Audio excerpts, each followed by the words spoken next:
Assalamualaikum warahmatullahi wabarakatuh.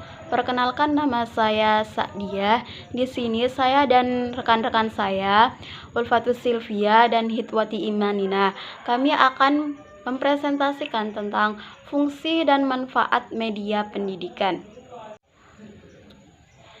Dalam suatu proses belajar mengajar, ada dua unsur yang perlu diperhatikan karena unsur tersebut sangat penting dalam proses belajar mengajar. Yang pertama yaitu metode mengajar. Metode mengajar yang dilakukan oleh guru sangat berpengaruh bagi siswa untuk bisa meningkatkan siswa dalam minatnya untuk belajar. Misalnya, jika metode yang digunakan guru hanya metode ceramah, maka siswa tersebut akan bosan tanpa adanya suatu energi positif untuk bisa mengikuti guru dalam proses belajar. Kemudian media pembelajaran. Media pembelajaran ini sangat penting juga selain dari metode mengajar. Media pembelajaran ini dapat membantu guru dalam meningkatkan minat siswa dalam belajar. Misalnya, daripada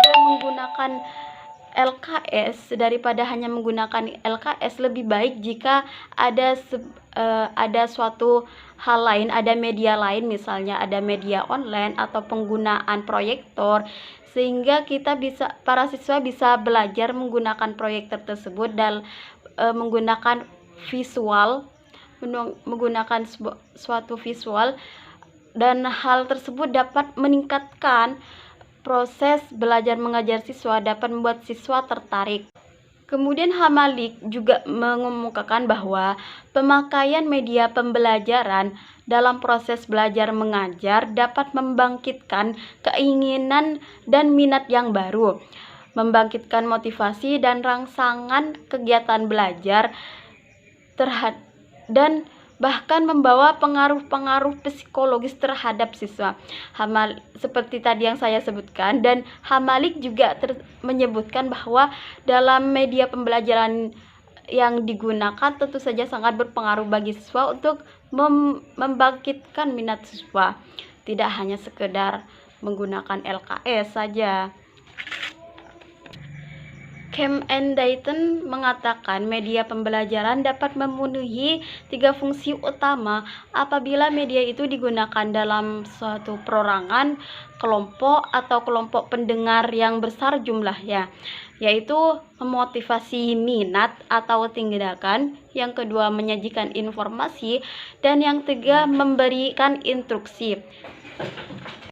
Selain Kemp and Dayton, Levy and Lenz juga mengemukakan 4 fungsi media pembelajaran khususnya visual, yaitu pertama yaitu fungsi atensi, kemudian fungsi afektif, fungsi kognitif, dan fungsi kompensatoris. Nah, di sini fungsi atensi media visual merupakan inti, yaitu menarik dan mengarahkan perhatian siswa untuk berkonsentrasi kepada isi pelajaran yang berkaitan dengan makna visual yang ditampilkan atau menyertai teks materi pelajaran. Di sini tentu saja fungsi atensi tidak berbeda jauh dengan penggunaan proyektor. Penggunaan proyektor digunakan atau dalam penggunaan media daring. Di sini kan para siswa bisa mendapatkan suatu rasa ketertarikan kepada suatu pelajaran jika menggunakan media visual dengan fungsi atensi ini. Kemudian yang kedua yaitu fungsi afektif. Fungsi afektif media visual dapat terlihat dari tingkat kenikmatan siswa ketika belajar atau membaca teks yang bergambar. Di sini gambar tersebut seberapa suka siswa dalam penggunaan media yang digunakan, penggunaan media visual yang digunakan, seberapa nyaman siswa dalam penggunaan tersebut. Kemudian yang ketiga yaitu fungsi kognitif. Fungsi kognitif media visual terlihat dari temuan-temuan penelitian yang mengungkapkan bahwa lambang visual atau gambar dapat memperlancar pencapaian tujuan untuk memahami dan mengingat informasi atau pesan yang terkandung dalam gambar. Di sini penggunaan visual atau gambar dapat membuat siswa lebih tahan lama dalam mengingatnya daripada penggunaan media yang biasa digunakan atau media LKS, media buku pembelajaran.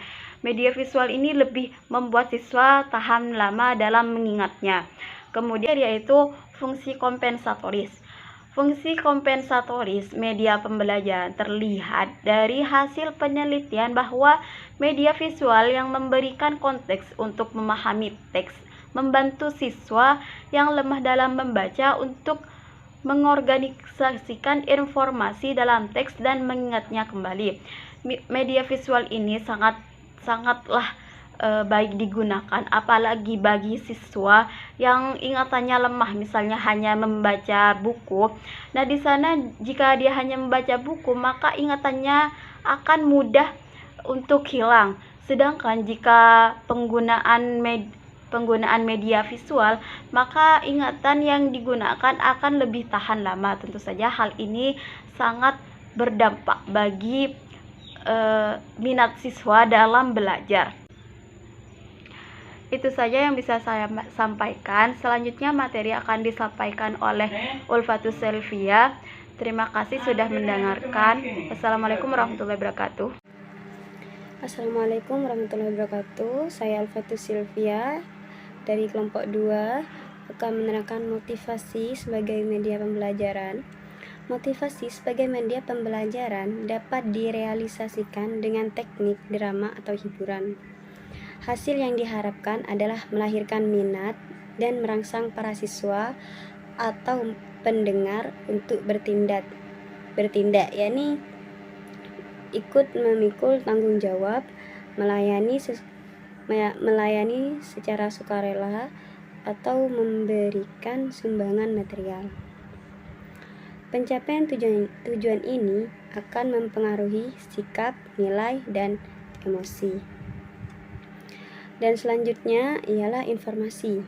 Informasi sebagai media pembelajaran dapat digunakan dalam rangka penyajian informasi di hadapan sekelompok siswa. Isi dan bentuk penyajian bersifat amat umum, berfungsi sebagai pengantar, berfungsi sebagai ringkasan laporan, atau pengetahuan latar belakang. Penyajian dapat pula berbentuk hiburan, drama, atau teknik motivasi. Ketika mendengar atau menonton bahan informasi, para siswa bersifat pasif. Partisipasi yang diharapkan dari siswa hanya sebatas pada persetujuan atau ketidaksetujuan mereka secara mental. Partisipasi yang diharapkan dari siswa hanya sebatas pada persetujuan dan ketidaksetujuan mereka secara mental, atau terbatas pada perasaan tidak atau kurang senang, netral atau senang. Media pembelajaran selanjutnya adalah instruksi. Instruksi termasuk media yang berfungsi untuk di mana informasi yang terdapat dalam media itu harus melibatkan siswa, baik dalam benak atau mental maupun dalam bentuk aktivitas yang nyata, sehingga pembelajaran dapat terjadi. Materi harus dirancang secara lebih sistematis dan psikologis, dilihat dari segi prinsip-prinsip belajar agar dapat menyiapkan instruksi yang efektif. Di samping menyenangkan, media pembelajaran harus dapat memberikan pengalaman yang menyenangkan dan memenuhi kebutuhan perorangan siswa. Berikut adalah hasil penelitian yang menunjukkan dampak positif dari penggunaan media sebagai bagian integral pembelajaran di kelas atau sebagai cara utama pembelajaran langsung. Penyampaian pelajaran menjadi lebih baku. Setiap belajar yang dilihat atau mendengar penyajian melalui media menerima pesan yang sama, meskipun para guru menafsirkan isi pelajaran dengan cara yang berbeda-beda. Dengan penggunaan media ragam, hasil tafsiran itu dapat dikurangi sehingga informasi yang sama dapat disampaikan kepada siswa sebagai landasan untuk pengkajian, latihan, dan aplikasi lebih lanjut. Pembelajaran bisa lebih menarik. Media dapat diasosiasikan sebagai penarik perhatian dan membuat siswa tetap terjaga dan memperhatikan kejelasan dan keruntutan pesan. Daya tarik image yang berubah-ubah, penggunaan efek khusus yang dapat menimbulkan keingintahuan menyebabkan siswa tertawa dan berpikir, yang kesemuanya menunjukkan bahwa media memiliki aspek motivasi dan meningkatkan minat. Pembelajaran menjadi lebih interaktif dengan diterapkan teori belajar dan prinsip-prinsip psikologis yang diterima dalam hal partisipasi siswa, umpan balik, dan penguatan. Lama waktu pembelajaran yang diperlukan dapat dipersingkat karena kebanyakan media hanya memerlukan waktu singkat untuk mengantarkan pesan-pesan dan isi pelajaran dalam jumlah yang cukup banyak, dan kemungkinannya dapat diserap oleh siswa. Kualitas hasil belajar dapat ditingkatkan apabila integrasi kata dan gambar sebagai media pembelajaran dapat mengkomunikasikan elemen-elemen pengetahuan dengan cara yang terorganisasikan dengan baik, spesifik, dan jelas. Pembelajaran dapat diberikan kapan dan di mana diinginkan atau diperlukan, terutama jika media pembelajaran dirancang untuk penggunaan secara individu. Sikap positif siswa terhadap apa yang mereka pelajari dan terhadap proses belajar dapat ditingkatkan, dan peran guru dapat berubah ke arah yang lebih positif. Beban guru untuk penjelasan yang berulang-ulang mengenai isi pelajaran dapat dikurangi, bahkan dihilangkan, sehingga ia dapat memusatkan perhatian pada aspek penting lain dalam proses belajar mengajar, misalnya sebagai konsultan atau penasehat siswa. Baik, selanjutnya akan diteruskan oleh pemateri selanjutnya. Wassalamualaikum warahmatullahi wabarakatuh. Assalamualaikum warahmatullahi wabarakatuh. Baik, di sini saya akan menjelaskan tentang bahan-bahan audiovisual dapat memberikan banyak manfaat asalkan guru berperan aktif dalam proses pembelajaran. Nah, adapun apa saja agar manfaat berikut ini dapat terrealisasi, yaitu meningkatkan rasa saling pengertian dan simpati dalam kelas, membuahkan perubahan signifikan tingkah laku siswa, menunjukkan hubungan antar mata pelajaran dan kebutuhan dan minat siswa untuk motivasi belajar siswa. Adapun juga yang mendorong pemanfaatan bermakna dari mata pelajaran dengan jalan melibatkan imajinasi dan partisipasi aktif yang mengakibatkan meningkatkan hasil belajar. Adapun meyakinkan diri bahwa urutan dan kejelasan pikiran yang siswa butuhkan jika mereka membangun struktur konsep dan sistem gagasan yang bermakna. Nah, di sini ada juga beberapa manfaat praktis dari penggunaan media pembelajaran di dalam proses belajar mengajar sebagai berikut. Nah, yang pertama, media pembelajaran dapat memperjelas penyajian pesan dan informasi sehingga dapat memperlancar dan meningkatkan proses dan hasil belajar. Media pembelajaran dapat meningkatkan dan mengarahkan perhatian anak sehingga dapat menimbulkan motivasi belajar, interaksi yang lebih langsung. Yang ketiga, media pembelajaran dapat mengatasi keterbatasan indera, ruang, dan waktu.